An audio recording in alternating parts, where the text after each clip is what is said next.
Memorial Coliseum on the campus of Auburn University. The first ever World Series of Powerlifting, and working with me is Dr. Terry Todd, the co-director of the National Strength and Research Center himself, a former title holder and world champion and record setter. And I mean to tell you, behind us, we've got some of the heavyweights that are going to be participating in this event, and these guys are big. Yeah, they are big, Frank. We had to take them over to the vet school to even weigh them in. They go as high as what, 340? 350. 350. Paul Wren holds the world record in the squat, weighed in 349 pounds. How about some of the others?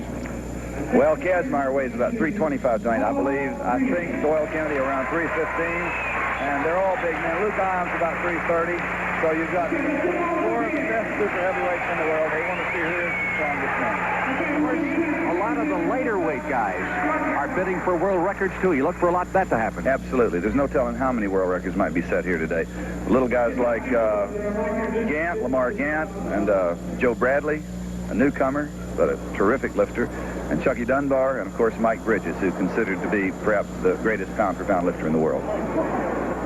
114-pound class, 112 and 3/4 pound Chuck Dunbar, and his coach Luke Iams, who weighs 3 times as much. Set and smoke it. Come on. We're going to look here now at an earlier lift. He did 468, which is quite light for him. He's preparing now to do a world record. You can see that he has a real good chance at it. And he's fired up. 491-pound attempt. That would be 4.5 times his own body weight. Really remarkable. One of the greatest squatters in the world. Very short, about 4.5 feet tall. Has good leverages, of course, for this lift. Has to set up and get tight. He has to go down so that the tops of his thighs are below parallel with the ground. Chuck Dunbar from New Martinsville, West Virginia, and he's got fantastic. The spotters help him back. one of many world records. White flags all over the place, and little Chuck is happy.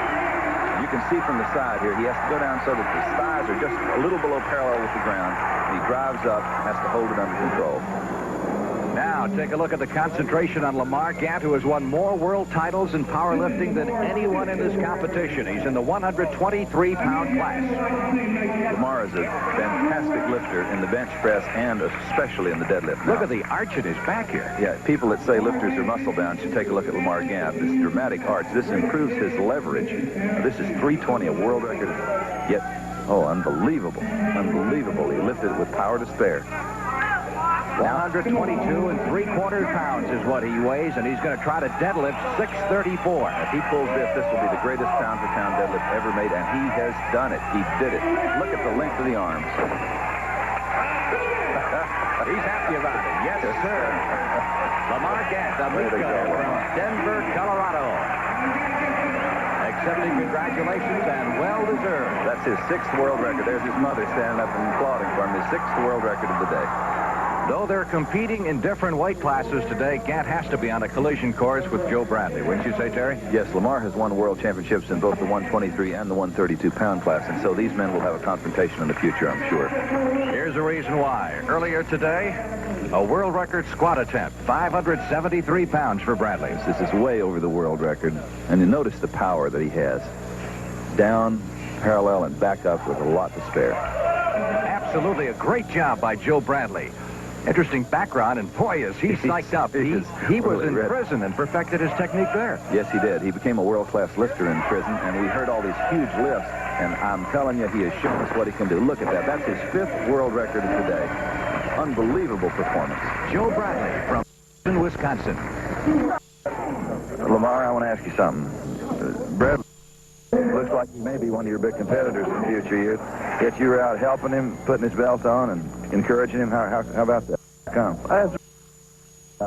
He has a lot of potential to come in the future, and that today is a day that he's pushed those records up, so I want to re-break them. I'm ready for it this summer. He's a good guy. I love him, and he needs some help today. I got to ask Joe, look, what do you think now? If you come in and you've trained 2 or 3 months and you're in good shape, and he's trained 2 or 3 months and he's good shape, who do you think will take it? I don't know. I can't really say. It'll be a good battle. I know we'll put on a good show, you know. It don't really matter, you know, to me, you know, who will take it, you know. It's just a challenge, you know. Well, you're both a fine pair of men. I want to congratulate you on your world record total and also Lamar on yours. Thank you. For the past 2 years, this man, Mike Bridges, has never lifted an official competition without creating at least one new world record. Yes, world records are just the name of the game for Mike. He comes expecting world records, and he seems to never be dissatisfied. This is a 165-pound class. This is a world record, 463. It's remarkable, the control and the body power he has to lift that sort of weight, weighing only 165. And really not much movement, is there? No, it's cheating, not at all. Just pushing it up with his arms and shoulders. Now, this is 650. Should be a lightweight for him, but it'll give him a world record in the total. And he's so calm about everything. Look at that. Just no problem. Pound for pound, many say the best power lifter in the world. Mike Bridges, a construction foreman from Peoria, Illinois. World records falling all over the place, and more to come when the big guys, the super heavyweights, the 300-pounders, join us.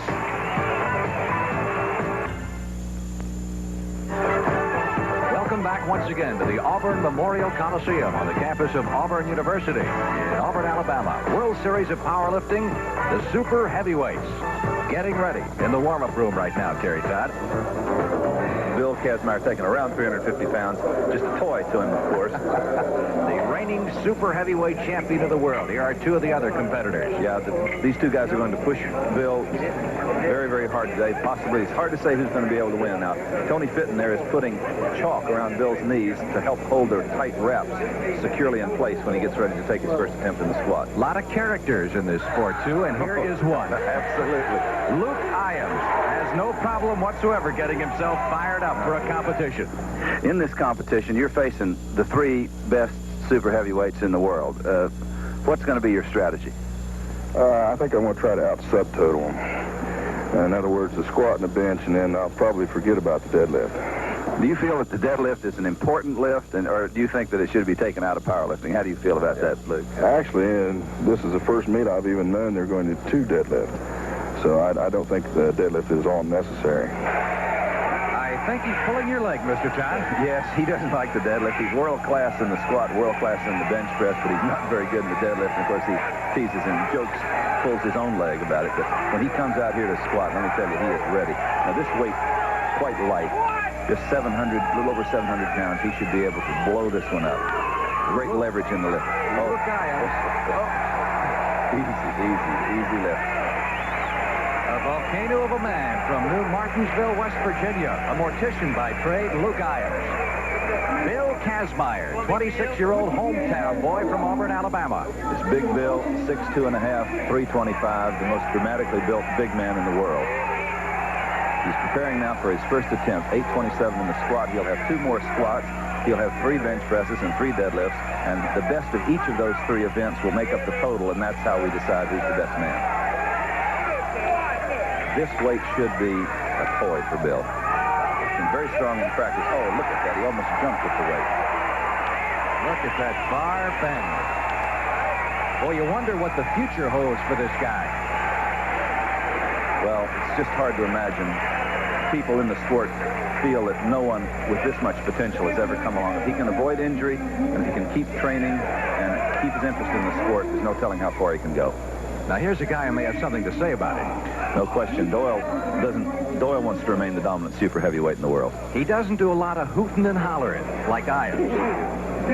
Well, I like to keep it more on a professional appearance type, you know, the yelling and the screaming. I don't train that way. I don't believe I need to do that in competition. You compete the way you train and rely on your training techniques to take you through the competition.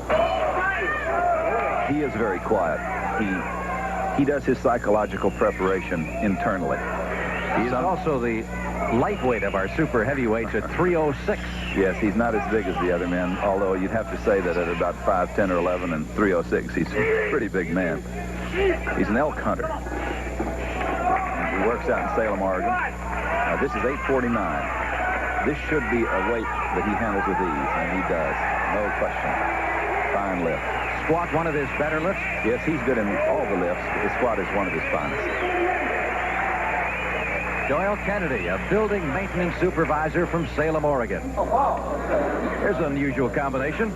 Yes, now Paul Wren holds the world record in the squat. Now his wife, Barbara, is sitting there. You can see with those cards in her hand, she is actually judging. She is an internationally qualified judge, and she is an honest enough woman and has that sort of reputation that she can sit even though her husband is participating in this competition. This is 860 pounds. This is his first attempt in the squat.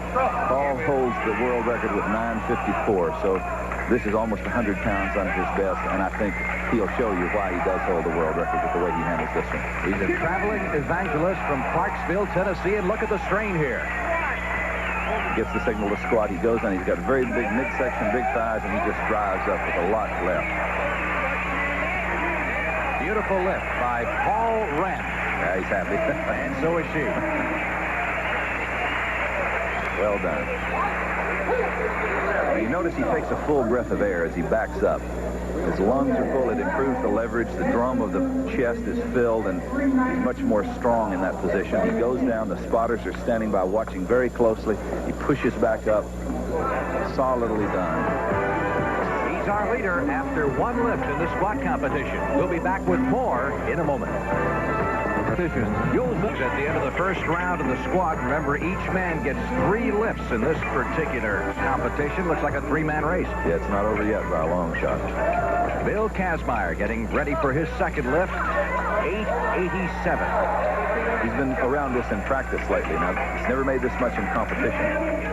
Bill is a hometown boy, Auburn, Alabama, and his job is strength coach for the University of Auburn football team. Yes, he helps them out a lot in the off-season and in the end-season. It's a big advantage, of course, for these guys to have a world-class lifter help them in the actual technique of preparing for football. A lot of strength coaches now, pro football, college football. Absolutely, absolutely. It's a necessity now in football. Like the first year I came back, I was like 145, 150 pounder.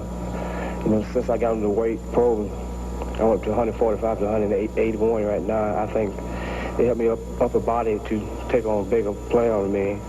Plus, I think it helped my speed, you know.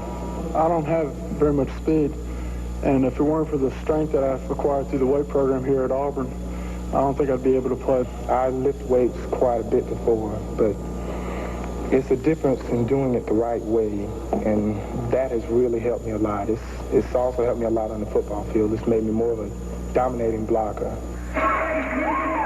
All right, Kazmaier is ready to try 887 in the squat. That's like spirits of ammonia? Spirits of ammonia. He's snorting there, getting ready. His mother and his girlfriend out there watching him. Bill really gets into it, as you can see. And the crowd into it, too. Keep in mind, he is from Auburn, so the crowd really on his side. Yes, sir. Bill thinks you really have to believe in yourself to be able to handle these big weights. Can he do it? 887. Enormous weight. Oh, look out. Look out. Oh, he's really hurt now. What did he do? The thigh, apparently a muscle in the quadricep must have blown. Oh, he's hurt. He's in really bad pain now. That may be an injury. There's his mother looking on, very concerned, and his girlfriend. I tell you, those spotters really had a tough time controlling the weight. Look here again and see what happens. Now, he's going down. Everything looks under control now, but right there, you can see he lost all power. Thank goodness the spotters were there. Those good men from Dothan, Alabama, helped him, and that weight could have fallen on him. Well, what does this mean now, as far as you think he's through for the day? It's hard to say. I mean, look how much pain he's in. I gotta get back. They better get some ice on that thing quickly. Boy, that is some kind of blow to our competition here. Bill Kazmaier, the reigning super heavyweight champion, goes down with an injury. You can only hope it's not serious. Doyle Kennedy. Of course, this now works to Kennedy's advantage. This is Kennedy's 904-pound attempt in the squat, his third try. Yes, it really opens things up for Doyle. Just Bill was considered the greater threat to Doyle being able to win this competition. Now, Doyle is 306. He's a little lighter. But now, with this 904, this would put him in an excellent position against Paul Wren. It's very possible Bill may be out of this thing. We won't know yet for a while. 904. He sets up. He's struggling. Notice how much the bar is bending and shaking. He gets the signal to squat from the referee. The spotters, you see how important they are now. You see how close they know. He's not going to make it. Too much weight for him. Too much weight. He missed it on his second attempt. He really needed it then. This puts him in trouble against Paul Wren. Big trouble. Of course, the big question is whether or not Bill Kazmaier can come back. Let's find out. Well, big guy, you went down out there. What happened? Gee, I don't know. The weight seemed real light, but quadriceps just gave out. You got ice on it. You think it's going to let you continue? Well, it's loosening up a little bit. I'll try to bench. You're going to come back and try to get that world record bench? If I can, yeah. Okay. Good luck. Well, that's got to be very encouraging, but the guy in the driver's seat right now appears to be Paul Wren, with Kazmaier doubtful and Kennedy missing on his last attempt. Wren is in a good spot here. Yes, Frank, he's already in the lead now, and what he wants to do now is to increase his lead. His strategy has to be, because he's not a very good bench presser, to get as large a lead as he possibly can in the squat, which is his dominant lift, and that's what you see him trying to do now.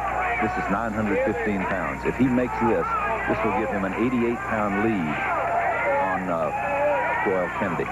You've been here many times before. What's he thinking? Well, he's just trying to get out of the hole, and he does it. Fantastic. Now, that gives him a really big lead. This puts him in good tactical position. Fine lift. He's happy about it, as you can see. So is the crowd. So is his wife. Vaults to the lead of the squat competition here at the World Series of Powerlifting in Auburn, Alabama. Well-deserved pat. Take a look at it again. Yes, now, you can see Paul has his knees wrapped, and those spotters, you see how important they are now after watching what happened to Bill. They stay really close, and they're ready to grab that thing if anything happens, but Big Paul can handle it all by himself. One more try, and this time a world record attempt of 959 pounds in the squat. Paul, as opposed to Bill and Doyle, who can lift as much in practice as they can lift in competition, he goes 50, 75, even sometimes 100 pounds over what he can do in practice on the platform. Now, he can't lose anything here because he's already won the competition in the squat. He's already ahead, but naturally, this is quite a few more pounds. This is the difference between 915 and 959, so it would further increase his lead and actually would put it completely, I would say, on ice if he can make this. Can he do it? A world record. World record. Come on, Paul. Come on, push. No, sir. Not this time. No, sir. A little too heavy. Well, tough luck, but he gave it a great shot. Paul Wren, the traveling evangelist. And a world record try. There will be another day. Paul, you came pretty close to that world record. Well, it really didn't feel all that heavy on my back, but I don't like to make excuses. I've been on the road quite a bit, traveling, preaching, and haven't really got any real good heavy ones in. So felt when I drove out of the bottom, I knew I was in trouble. You got an 88-pound lead now on Kazmaier, and you have a lead also on Kennedy.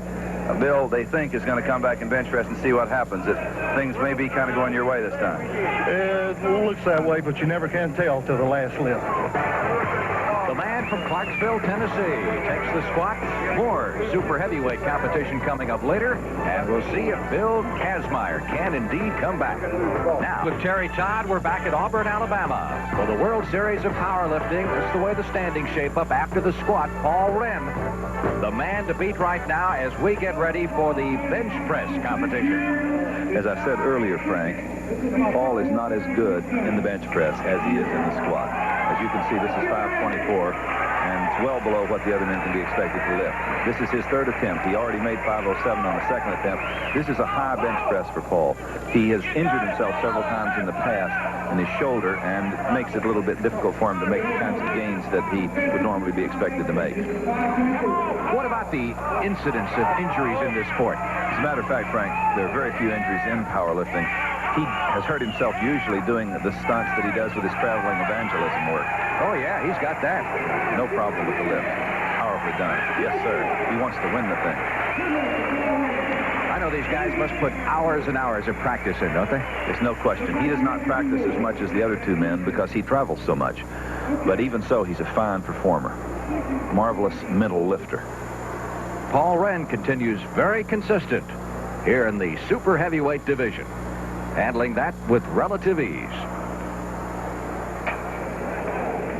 Doyle Kennedy with the smelling salts. And what does that do for you exactly? Dr. Tony Banks giving him the smelling salts, trying to get him ready. It clears the head and sort of focuses the attention on the task to come. Earlier, He did 524 on his first lift. Yes, he handled this one quite well, as one would expect him to do. He's gone up, not to 600, but he's hoping to get up in that range. He needs it against the big men.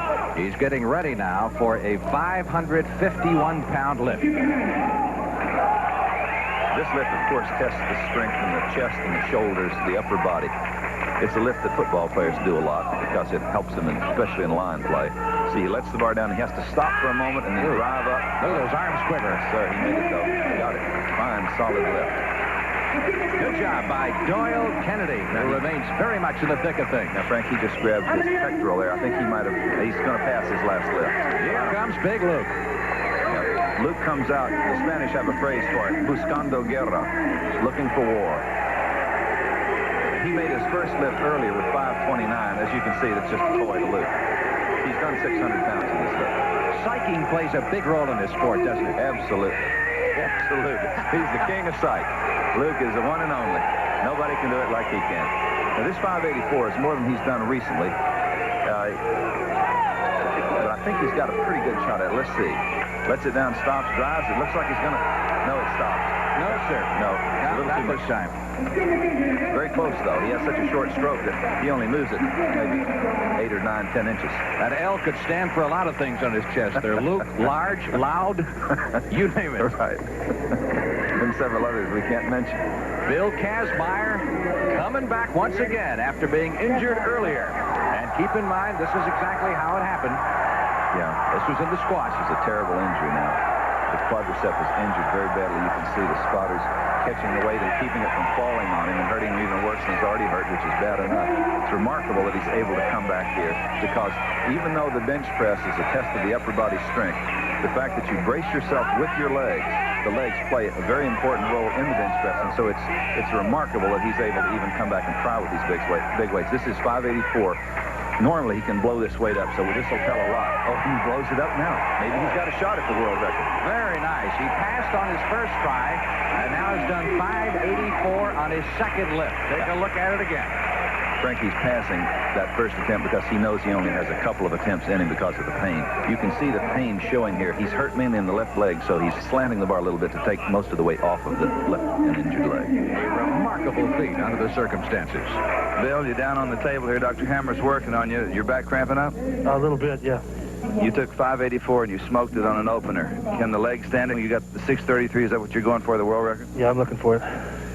Can the back stand it? We'll see. Take a look again at the standings and keep in mind if Kazmaier does get that world record, it would put him in the lead in the competition.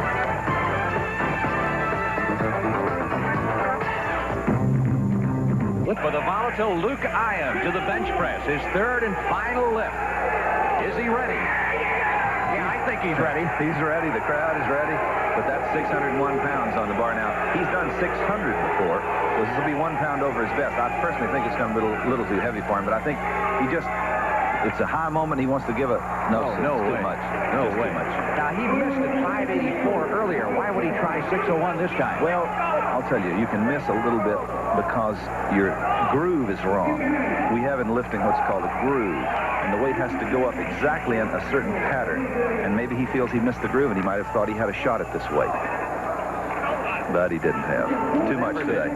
Never did. So, Luke Iams will finish at the bottom of the competition. Now, here comes the People's Choice in Auburn, Alabama. Bill Kazmaier after a world record, which would put him in the lead in the overall competition. I guess he's got half the football team out here rooting for him. Listen, all the guys from the team are out. They all are big pals of Bill's. They want to see him do this. So does this crowd. And so do I, as a matter of fact, because it'll be one of the most amazing things. If he can come back with this injury and make this lift, notice the bar is really slanted this time. He's driving up. Here he goes. Looks like it's sticking, but he got it. Fantastic, remarkable record under the circumstances. And is he happy? Standing ovation. What an achievement. A world record in the bench press. 634 pounds. And that makes it hurt a lot less. Absolutely. That takes a little pain away. A marvelous moment in Auburn, Alabama. That deserves another look. You can see he drives it up with the power of his arms and shoulders, the strongest pair of arms and shoulders in the world. That obviously gives him the win in the bench press and the overall lead in the competition. Bill Kazmaier. And Terry's with him right now. That was one of the great bench presses I ever saw. Well, thanks. How did it feel? I mean, it's kind of a little tough spot in it. What was that? Oh, gee, I guess where the triceps kick in, it just slowed down a little bit, but it kept moving. I got the 2 whites. Well, congratulations. It was a fantastic bench press, and it was really something to see. Thank you. Bill Kazmaier wins the bench press competition and now has moved to the overall lead in the competition, but it's still quite a race.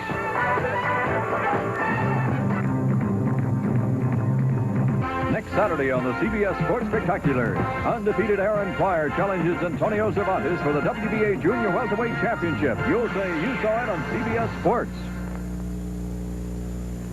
The big question now, can Big Bill Kazmaier go in the deadlift after being injured? You just feel that if to try the deadlift now would be unwise, or? Yeah, I'd hate to get hurt any worse. I've got a big meet, the Senior Nationals, coming up in 10 weeks. I'd like to be prepared for that. Defend my title as world champion. Well, congratulations. It was a fantastic bench press, and it was really something to see. Thank you. Tough luck for Bill Kazmaier. As you can see, he is still in the lead, but it is purely academic at this point. It is shaping up into a 2-man race between Paul Wren and Doyle Kennedy. Luke Iams puts on quite a show. Luke does put on quite a show, Frank. He's a consummate showman, but he's also a consummate lifter in the squat and in the bench press. In the deadlift, as I explained earlier, he does have problems. He has very short arms, very small hands, and a long back, and it makes the lift difficult for him. Well, he did 601 earlier. Yes, he handled that with no trouble, which is a very good lift for him. Now we're going to see what it looks like with 622. This is right up just about, I believe, as well as he's ever done in this lift, and he really wants to get it. The crowd's trying to help him. He's really got it up there. Let's see. Now, it looks like he's didn't quite finish it. Didn't quite lock his. Let's take a look at that again. Let's look at that one more time and see if we can see what the problem was. The deadlift, of course, the third in the competitions, the squat and the bench press and the deadlift, and you add them up to determine the winner. Now watch this. See, his legs are not quite locked out and his back is not quite straight. No, it was not a good lift. Too bad for Luke, but he'll lift another day. Good shape right now with Kazmaier out of the competition. He is the leader at the present time, and Paul Wren is an interesting story unto himself. He combines his weightlifting with his ministry work. He's a traveling evangelist. So many people today, they have a pretty good high regard for themselves. But the Bible says, he that says that he has no sin deceives himself, and the truth is not in him. You know, I used to be deceived, think, well, I'm not such a bad person. But when you look at the Word of God and see the truth of the Word of God, we're a sinner. Okay, you ready? I started out early in my ministry. People would hear about me being a lifter, and they'd say, how about coming over and speak to my teenagers? Why don't you bring some weights with you? And so next thing I knew, just about everywhere I was speaking, I was doing some kind of strongman program, so I just incorporated it into my ministry.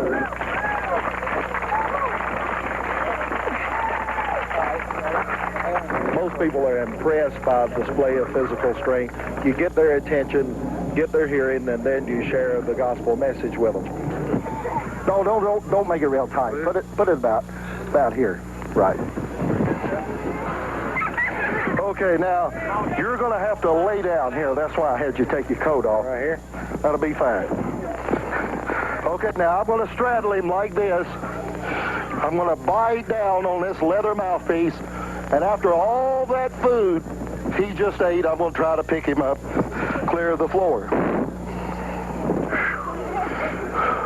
You want me to smile when I get him up in the air? Oh.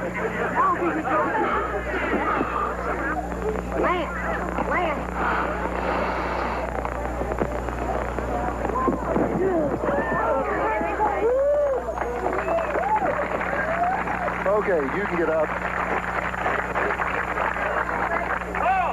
Now, there's a man who knows how to get your attention for sure. Yes, he believes that his strength is a gift of God, and that's his way of repaying. This is the first now of 3 attempts at the deadlift. And these lifts will decide the competition between Wren and Kennedy. He should pull it, yes, absolutely. Powerful on that lift. No trouble, no problem. He's He's got a lot left, and he's going to need a lot because Doyle's a fine deadlifter. So watch this again. Now you can see he bends over. He takes a very low start. It tests the overall strength of the body, hips, legs, and he locks his legs out and he straightens his back. The judge signals down, and it's a successful lift. How do you compare these two guys as deadlifters?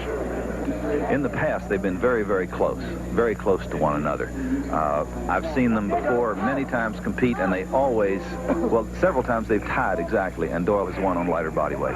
Doyle Kennedy from Salem, Oregon, where he is a building maintenance supervisor.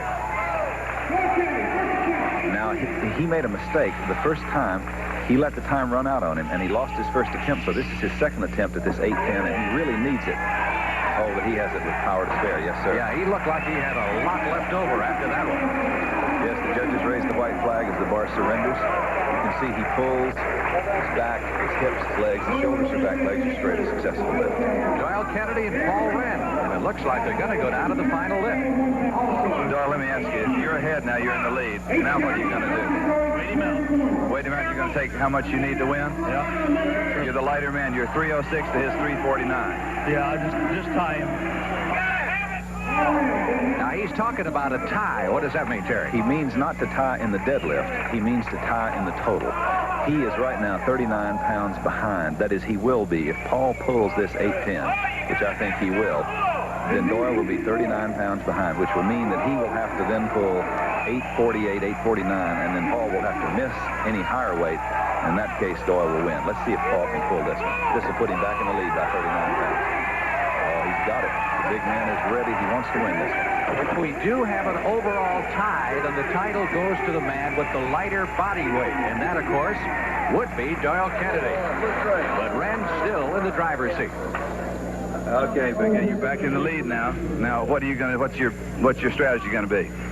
Gonna wait on my competitor here, kind of see how things go with him. Going to wait and see if he can pull 850? Well, yes, right. Okay, great lift. And it's going down to the very final lift. Two competitors left and a 39-pound difference between them at the present time. We'll be back with that final lift in just a moment. Everything at stake, each man with one lift remaining. Doyle Kennedy here and Paul Wren. Kennedy will go for 849 in the deadlift, and he has to have it. Frank, in powerlifting, the deadlift is considered the most basic of all tests of strength. It's the purest, most basic test of brute strength. And this is it. He has to have this one. If he pulls this, he puts Paul in a bad position. I think he's got it with left. Indeed. Strongly done. Kennedy lifts 849. That puts him in an overall tie. And keep in mind, if he maintains that tie, he wins the competition because of his body weight being less than that of Wren. Paul Wren has watched it and is ready. Paul, you plan to pull this one? I'm gonna try. Give it everything I got. You've pulled this much before. Yes, sir, but things just haven't clicked the last couple of years. You pulled that 810 pretty easy. It didn't feel too bad. So Wren will give it a shot now at 849. Now, why that much? Frank, he doesn't seem that confident to me. I think maybe he feels he should have tactically gone a little bit over the 810, but not as high as the 849. Perhaps he should have taken somewhere around 825, 830, 835. And he's pulled 855 before, but that was several years ago, and he has not had a long, solid period of time to train. I know that he knows that he's in deep trouble on this one. The final lift of the competition, Wren has pulled 855. That's his career high. He's going for 849 here. If he pulls this one, notice he uses a reverse grip, one hand over, one hand under. If he pulls this one, Frank, he wins. If he does not pull it, he loses. It's as simple as that. This is it. Oh, it's tilting. Oh, no. No. Just a little bit too heavy at the top. That bar sagged very badly to the left. There's Doyle Kennedy, the winner in the super heavyweight competition. Doyle is clapping. I'm not sure whether he was clapping for himself or for Paul. They're good competitors and good friends. What went wrong here? Well, he looked for a moment as if he had it, but I think perhaps his grip was going, or perhaps he just had a little bit less strength than he needed for the lift. Paul Wren him, giving it everything he had. There's the final standings. Doyle Kennedy, the winner. Although the two were tied in poundage, Kennedy with the lighter weight at 306, the lighter body weight, and that gives him the victory. You couldn't ask for a more exciting finish, and you couldn't ask for two greater champions than these two gentlemen, Doyle Kennedy and Paul Wren. Doyle, first of all, congratulations. You started a little slow in the squat, but you really came out smoking in the deadlift. Well, I had trouble in the squat. I also had trouble in the deadlift. That deadlift should have done a little better as well. I think I would have had probably an 870. Could have pulled an 870. I got called short on my first attempt for time, and that kind of messed up my cycle a little bit, too. Are we going to see that 900 anytime soon? I hope so, yeah. I hope so, sure. Paul, let me ask you. You came pretty close. It looked to me as if your hands were slipping. What did happen? Well, it wasn't a problem with the grip. It was a problem with the weak back. I just didn't quite have what it took today to get it. In retrospect, do you think you should have taken a little bit lighter weight, heavier than the 810 that you made, but a little lighter than the 848? Well, the problem is I figured Doyle's deadlift was high, and I was afraid if I took something lighter that he could still take enough to win. So, you know, I was kind of in a bind, and I gambled on waiting and taking the heavier lift, and the gamble didn't pay off. Well, Frank, overall, these guys tied again. They seem like they keep tying, but it was a heck of a competition. Oh, it was indeed. We've seen some great lifting here. First World Series of powerlifting, and I don't see how it can get any better. 17 world records here at the Memorial Coliseum over the couple of days competition in the first annual World Series of powerlifting. Till next time, Frank Lieber along with Terry Todd saying so long from Auburn, Alabama. Now back to Dick Stockton. Powerlifting Championships in Bay St. Louis, Mississippi. 114-pounder Chuck Dunbar establishes new world records in the squat and the bench press. This summer in Madison, Wisconsin, Chuck breaks his own marks. Record-breaking performances again in the squat and the bench press. A year ago, as a 165-pounder, Mike Bridges puts on an incredible show. 3 world marks: squat, bench press, and total. This summer, he moves up to the 181-pound class, and he needs this clutch effort on his 3rd attempt at the squat to set himself up eventually for a total record in the 181-pound class.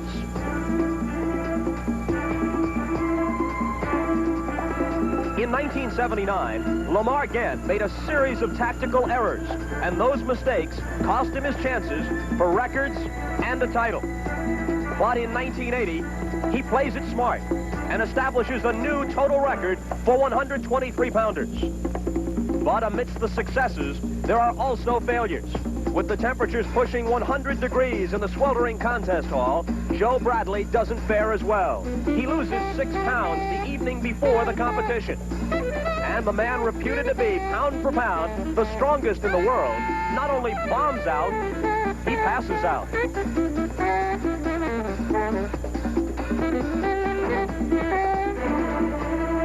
Some of the strongest men in America gather in the shadow of the Wisconsin State Capitol to vie for the individual weight class titles and berths on the U.S. powerlifting team, which will compete in the World Championships later this year.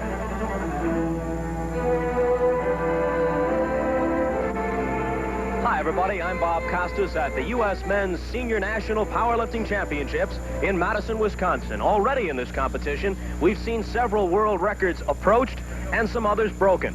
Working with us today, both up front and backstage, interviewing some of the competitors, is Tony Carpino. Tony is a past national champion and has held some world records himself. Tony, can we expect that record onslaught to continue? Well, as we had last year in Bay St. Louis, I think we'll see a number of world records both set today and also attempted. The lifters are here in full force. Everyone's in great condition, and there are a number of lifters in each class that could possibly win. That means with this keen competition, strategy as well as strength is going to be a key element in determining who wins first place. A lifter must select his attempts correctly in order to position him for a berth on the World Championship team. And we have the ongoing story of Larry Pacifico, 9 consecutive times a world champion.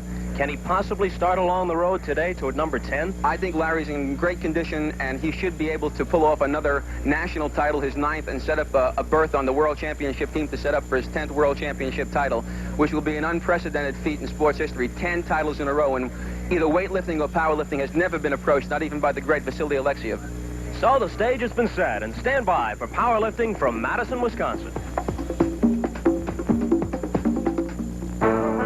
Bob Costas with Tony Carpino. The crowd sweats it out, waiting for the start of competition. They'll see lifters ranging to upwards of 300 pounds. Sports fans probably have a mental picture of the ideal build for a running back or maybe a slugging outfielder. But what about powerlifters? To answer that, here's Tony backstage.